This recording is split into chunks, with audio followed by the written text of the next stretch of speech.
যারা দৃষ্টিহীন, চোখে দেখতে পান না, কিন্তু চোখে দেখতে না পেলেও তাদের স্বাদ কিন্তু অসীম।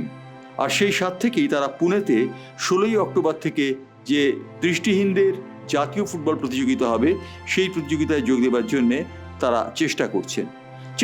এই কথাটা বলছে এই জন্যে যে তারা আইএফএ অফিসে এসেছিলেন এবং আইএফএ অফিসে এসে জানান যে তাদের অর্থের সংকুলান হয়নি। অর্থের সংকুলান না হওয়ার জন্যে আইএফএ সভাপতি অজিত ব্যানার্জি প্রায় 80% অর্থ সংগ্রহ করে দেন। সচিব অনির্বাণ দত্ত তার ব্যক্তিগত অ্যাকাউন্ট থেকে টাকা দেবার ব্যবস্থা করেন। উল্লেখযোগ্য, দৃষ্টিহীন ফুটবলাররা পুনেতে আয়োজিত এই প্রতিযোগিতায় পুরুষ এবং মহিলা দল প্রতিদ্বন্দ্বিতা করবে। আইএফের এই উদ্যোগ নিঃসন্দেহে উল্লেখযোগ্য। আইএফের গভর্নিং বডির সদস্য চিত্তরঞ্জন দাস মজুমদার, যিনি একজন প্রাক্তন রেফারি বলে খ্যাত, তিনিও তার ব্যক্তিগত অ্যাকাউন্ট থেকে অর্থ সাহায্য করেন। দৃষ্টিহীন ফুটবলাররা সকলেই যাচ্ছেন তাদের এই আসর খেলার জন্যে, যা পুনেতে অনুষ্ঠিত হবে। সচিব অনির্বাণ দত্ত বলেন, এই উদ্যোগে সামিল না হয়ে কোনো উপায় ছিল না।